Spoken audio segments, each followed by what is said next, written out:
Michele Cartolana é autora do Ribeirão Religioso, Fé e Respeito, um dos 44 títulos do projeto Coleção Contando a História de Ribeirão Preto. E é com ela que eu converso aqui no Da Janela hoje. Tudo bem, Michele? Tudo bom. Obrigada por aceitar o convite, vir até aqui. Obrigada pelo convite. Passar um pouco do teu conhecimento em relação ao tema e do teu envolvimento com esse projeto. Vamos começar por aí.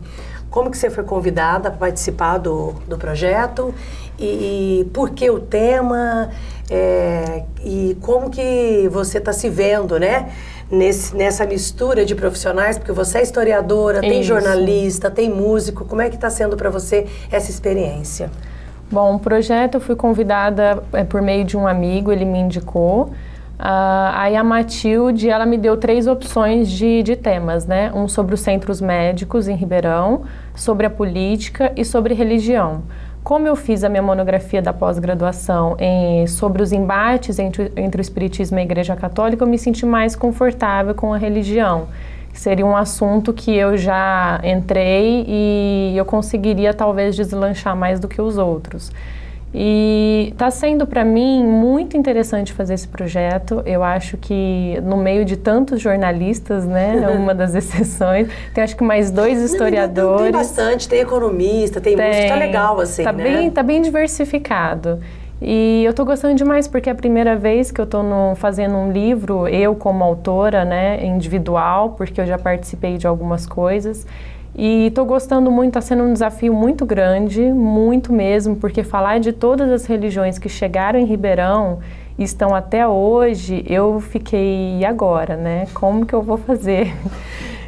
Porque assim, você estava falando aí, bom, a tua monografia, você disse, eu participei de alguns livros, né? Você vai falar pra gente. Mas a monografia é um livro, né? A única coisa que não publica, né? Já é um livro. Você tem que se debruçar mesmo e a tua área, né? História. Não tem como você não gostar de se debruçar sobre um tema, né, Michele? Da pós até mais a gente debruça, né? Porque da faculdade você acaba fazendo ali... com os colegas, em grupo. Mas em pós você tem que enfrentar esse desafio. Verdade. Você participou de outras edições de livros, né? Quais foram? Isso, eu trabalho na Secretaria da Cultura, então como conselho editorial, a gente está fazendo as identidades culturais, que a Secretaria lança todo ano. Aliás, é um belíssimo projeto, né? Isso. Ontem a gente lançou um sobre o patrimônio ferroviário. E em dezembro tem o último, que é o de Bonfim Paulista. Fora isso, nós fizemos 2 livros, que é a Terra Vermelha, que nós lançamos esse ano, e o Filhos do Café, que foi em 2010, com a reinauguração do Museu do Café. Do Museu do Café, estive lá. Isso, que foi, nós fizemos a pesquisa, a curadoria da exposição.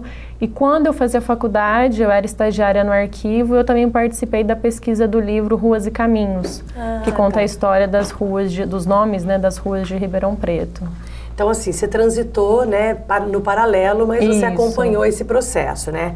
E como é que está sendo agora? Apesar de você ter uma pesquisa, né, sobre religião, me explica primeiro o tema da tua pesquisa, para as pessoas poderem entender Seriam também. todas as religiões que chegaram em Ribeirão, desde a primeira, como foi esse processo, quais religiões se instalaram aqui, o crescimento de cada uma, até hoje, quais existem, onde que tem, quais são as igrejas, que hoje também já tem bastante, né? No começo era ali uma ou outra, agora tem bastante, igrejas evangélicas tem muitas, então é meio que esse parâmetro que eu tenho que fazer. Ô Michele, mas está bem além da monografia, né? Muito além. Tudo bem que às vezes a monografia você foca num determinado tema, que você vai contar pra gente agora, como é que foi teu trabalho, e até pra gente entender o processo também, mas nesse caso você está tendo que sair, né, indo além, porque você se aprofundou num determinado recorte. Isso. Agora você tem que pegar esse recorte e ampliar ele, né?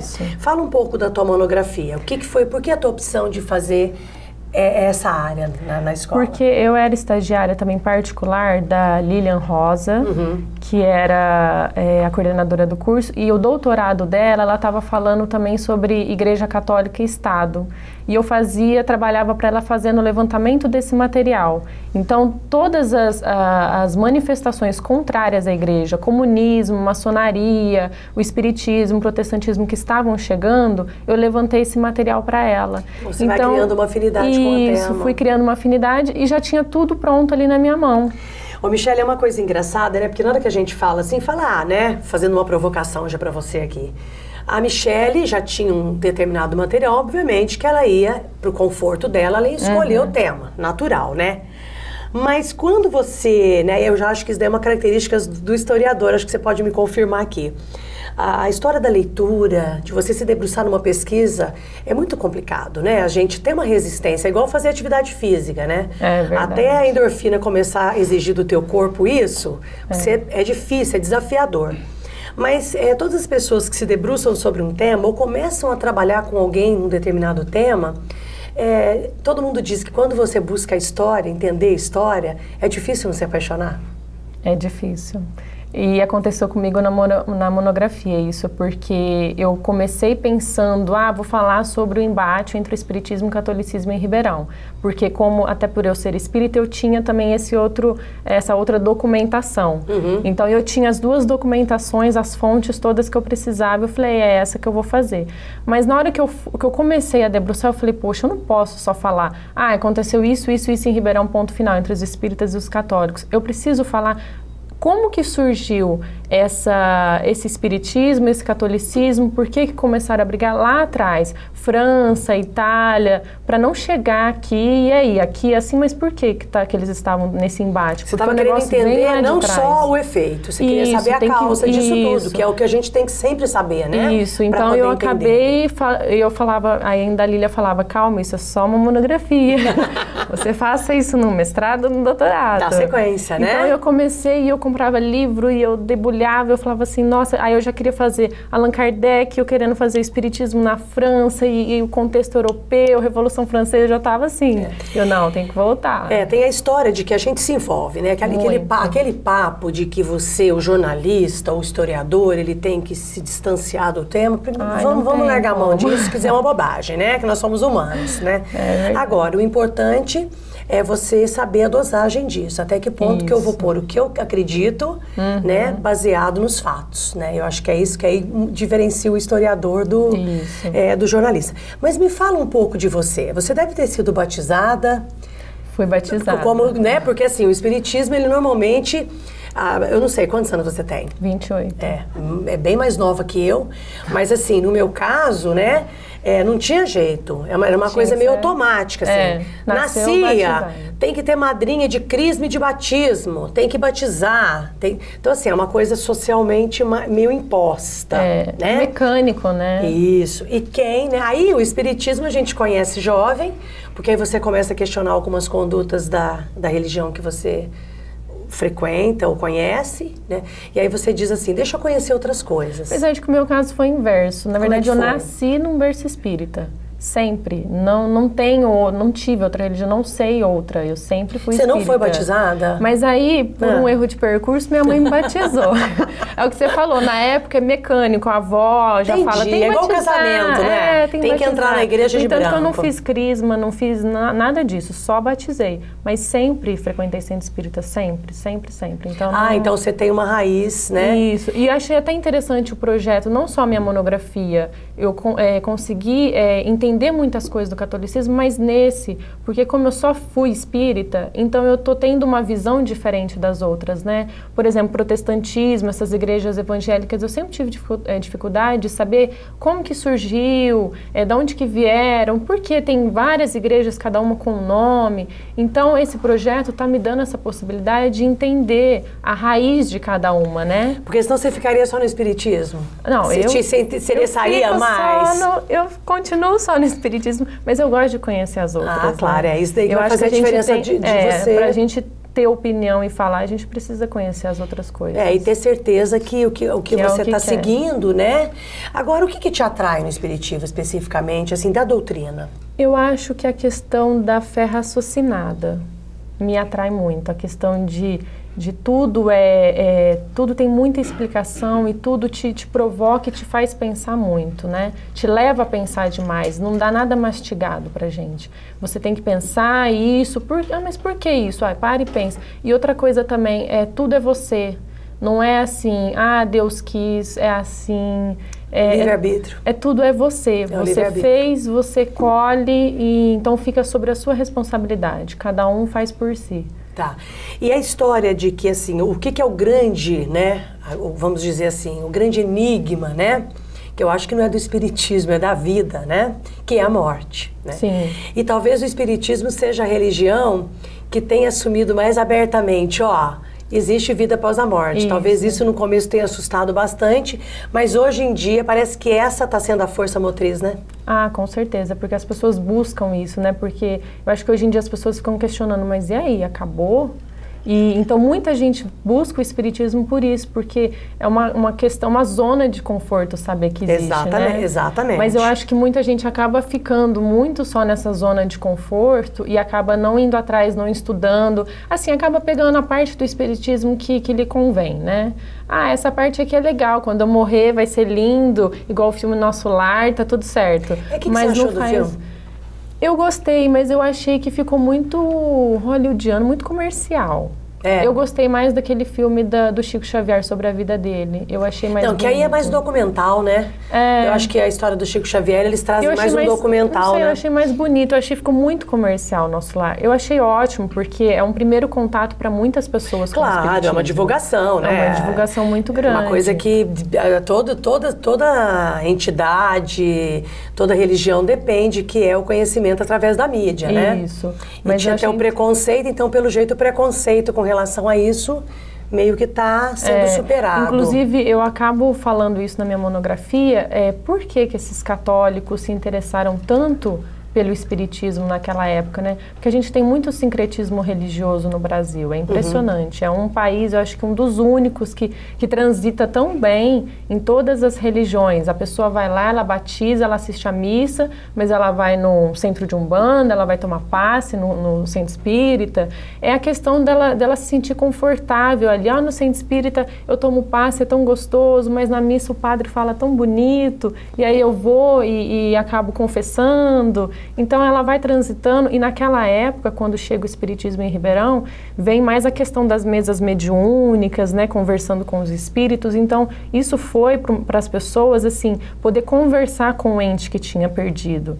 Então foi um meio delas terem acesso a essas pessoas que tinham morrido, e foi onde elas buscavam o espiritismo. No entanto, que saía nas revistas católicas, nos jornais, o padre falando, não faça isso é do demônio, esses espíritas. Então eles pegavam nessa parte, porque muita gente ia nas mesas, né, redondas, para poder escutar os parentes que tinham falecido. E é onde a igreja pegava, falando que era coisa do demônio, que não podia. Então você vê que as pessoas transitavam muito entre as duas religiões. Deixa eu te fazer uma outra provocação. Você acha que a questão do evangélico, porque o evangélico sofre muito preconceito. Sofre. Tá na mesma situação? Ou você vê diferenças e por quê? Não, eu acho que tá, sim. Porque hoje em dia, se você for ver, tem muita gente indo para a religião evangélica, né? Tá crescendo o número de igrejas, assim, absurdamente.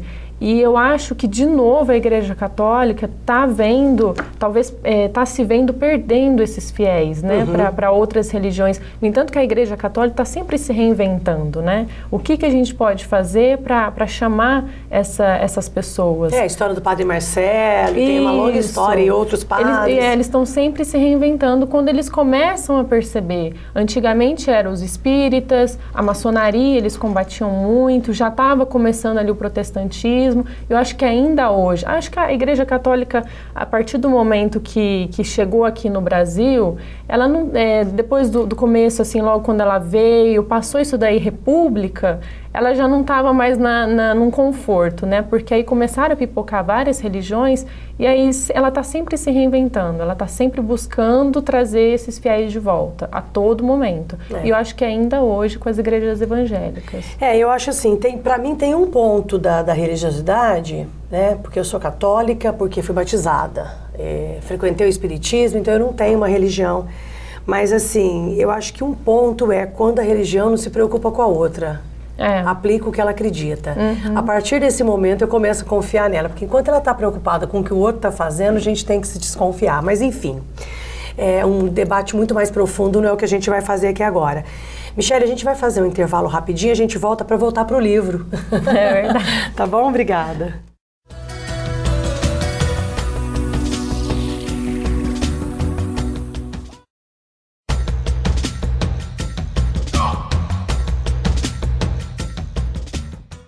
Michele, voltando então aqui, né, eu acho que você já deu assim, né, uma ideia, né, da tua paixão por esse tema, né, que você vai transitando, tocando, ao mesmo tempo que você coloca um pouco do teu coração, você está atenta aos fatos, então isso é muito legal. Agora, o Ribeirão Religioso, ele é muito amplo. Ele é enorme, né? Como todos os temas, né? Mas a religião, além de ser ampla, complexa, né? Como que você pretende trabalhar o tema? Que ponto que está a tua pesquisa? Como é que você está nesse... E, aliás, é uma coisa que eu pensei muito antes de começar a escrever, porque como é para criança... que tem isso também, historiador escrevendo para criança. Eu fiquei, Jesus, eu só trabalhei na área acadêmica, né? E aí você ter que desprender disso daí para fazer uma coisa mais leve, a gente tem mais dificuldade, que eu acho que o jornalista já tira de letra. Porque a gente bate no coloquial e pronto, entendeu? Vai lá no coloquial e assim, vai mais, não sei, não tô falando que, sei lá, é que a gente fica aqui. meio assim, será que eu posso escrever assim? Não sabe? A gente fica meio... Claro, é natural. E como eu também não dou aula, não estou dando aula, então você fica meio sem saber se, aqui será que tá legal, será que eles vão entender? A gente acaba subestimando muito criança, né? Porque eu fico achando que, nossa senhora, eles não vão entender. Mas é um assunto, eu acho que tem alguns outros aí, até eu estava vendo a entrevista do Ferraz, ele falando da questão de levantar as curiosidades. Eu fiquei pensando, a gente não tem muito na área de religião historinha para contar. É muito complexo, é muito denso, principalmente porque existiram brigas aqui. Quando chegou uma religião, veio a outra, e ficou uma coisa desconfortável, o outro tinha que fazer escondido, ali um grupo espírita escondido. E falar de religião para criança é complicado. É muito porque, complicado. Assim, né? Mas peraí, o Deus não é um só, a criança ela é simplista na ideia dela, né? Ela entende, aliás, eu acho que todos deveríamos ser, né? E aí você tem, e fica aquela não tem historinha para eu contar. Olha que legal, aconteceu isso. Não tem historinha legal. As historinhas são muito pesadas. São muito pesadas. Então eu não consegui fazer essas coisas de curiosidade. Eu estou simplesmente realmente contando a chegada delas, e em cada uma eu estou colocando assim, o que é o catolicismo? Você dividiu em blocos religiosos. Em grupos religiosos, assim. Porque eu também fiquei assim, poxa, se eu fizer em ordem cronológica, eu vou pirar as crianças, porque tem, por exemplo, década de 20, de repente eu tenho várias muita aqui. efervescência E aí eu religião. vou ficar mudando de religião uma hora para outra. Eu falei, não, eu vou ter que dividir em grupos. Então, assim, religiões mediúnicas, as protestantes, as religiões independentes, sabe, o judaísmo, eu vou ter que dividir em grupos para poder fazer, porque você senão... vai pegar uma didática bem básica, dividir em blocos para a pessoa... porque senão não tem como eu fazer. Então eu estou tentando, mas eu estou colocando assim, a história mesmo, elas vieram, aconteceu isso, aí o padre X, ele fez isso, aí teve o espírita, sabe, destacando alguns personagens daquela religião e colocando assim, essa religião acreditava nisso, até para a criança sentir a diferença de cada religião uma para outra. Por que elas brigavam? Se o Deus é um só, que é o que você estava falando. Mas não, porque o católico acredita nisso, o espírita acredita nisso, o budista acredita nisso. Então como é que você está dividindo esses blocos? Agora você está falando, quantos blocos tem? Então, deram 8 blocos. O que você está colocando?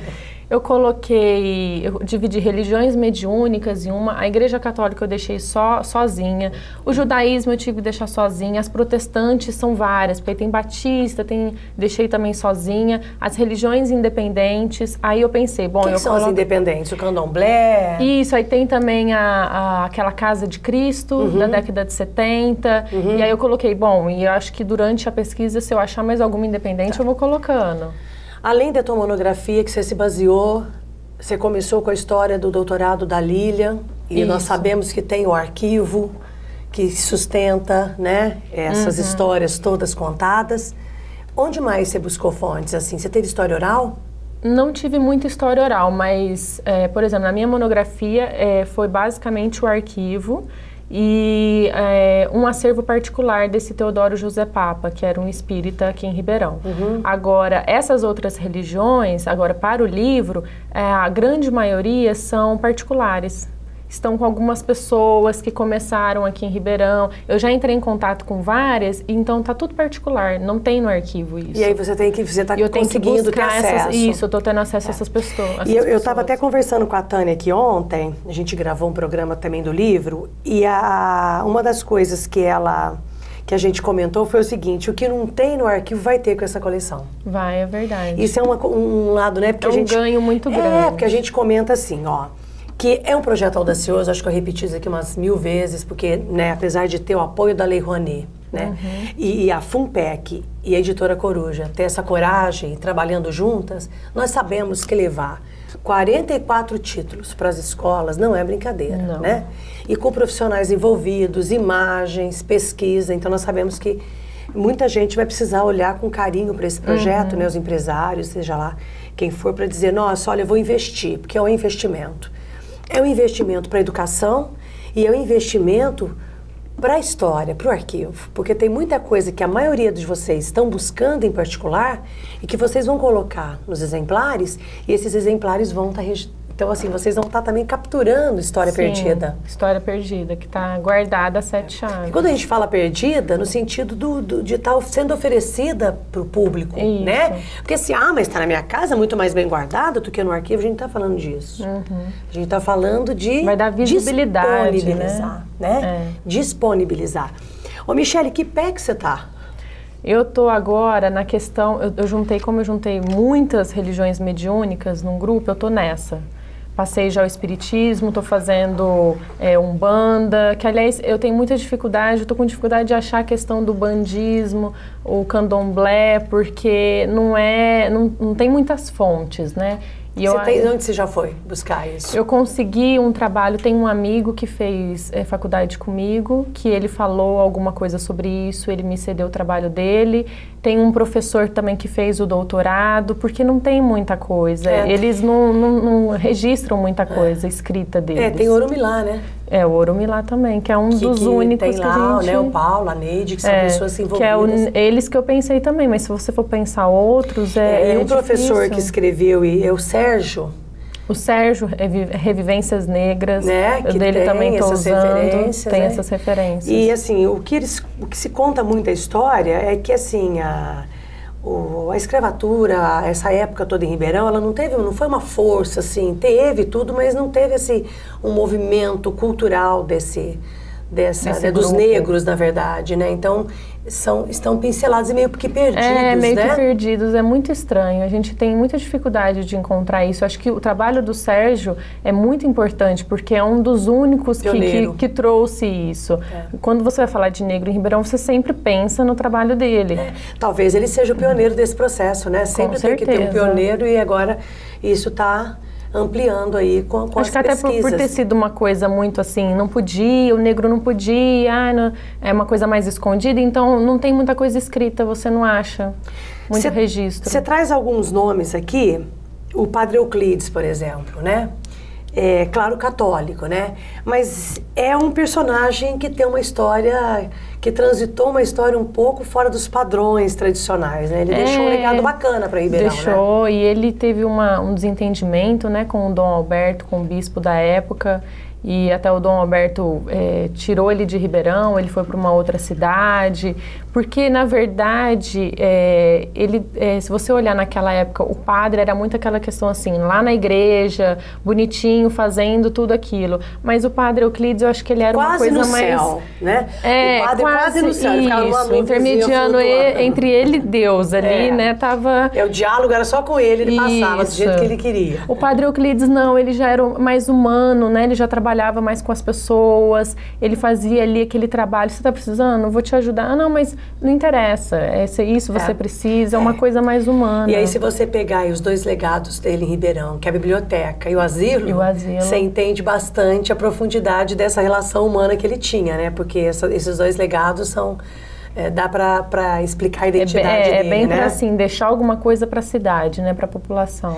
O primeiro bispo, o que você tem de histórias do Nicolau Achê? Do Nicolau Achê? Então, Nicolau Achê, ele era espírita, né? E ele tinha umas histórias interessantes com alguns grupos espíritas. Ele era espírita e depois ele foi se tornar bispo? Não. Aqui você pôs aqui, ó. Padre Euclides, aí depois o primeiro bispo. Não, Nicolau Achê espírito. O primeiro bispo não tem o nome. Dom Alberto. Eu tô fazendo confusão, me desculpa.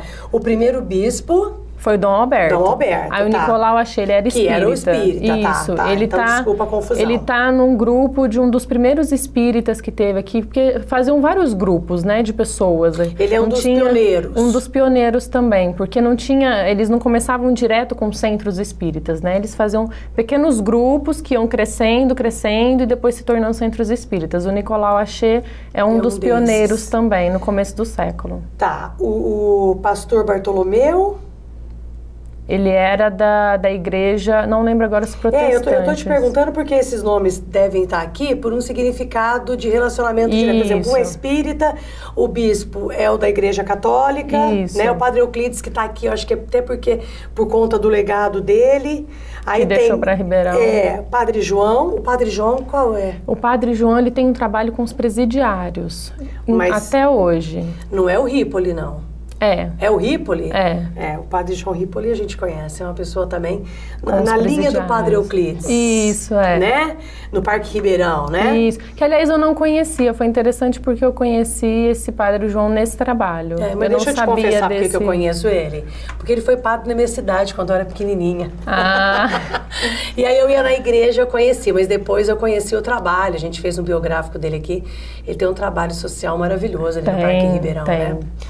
Ô, Michele, o que você tá achando que vai ser possível você colocar nesse livro? O que as pessoas vão entender? Qual que processo é esse? Quer dizer, as pessoas vão ter uma ideia geral de todos os movimentos religiosos em Ribeirão? Isso vai ser possível? Um número determinado de página? Como é que está sendo isso para você, esse desafio? Eu fico muito preocupada em relação a isso, porque é o que você falou, a gente a gente sofre muito. E eu tenho essa preocupação de realmente fazer alguma coisa que as pessoas tenham noção desse todo, e principalmente essas crianças consigam enxergar essa diversidade.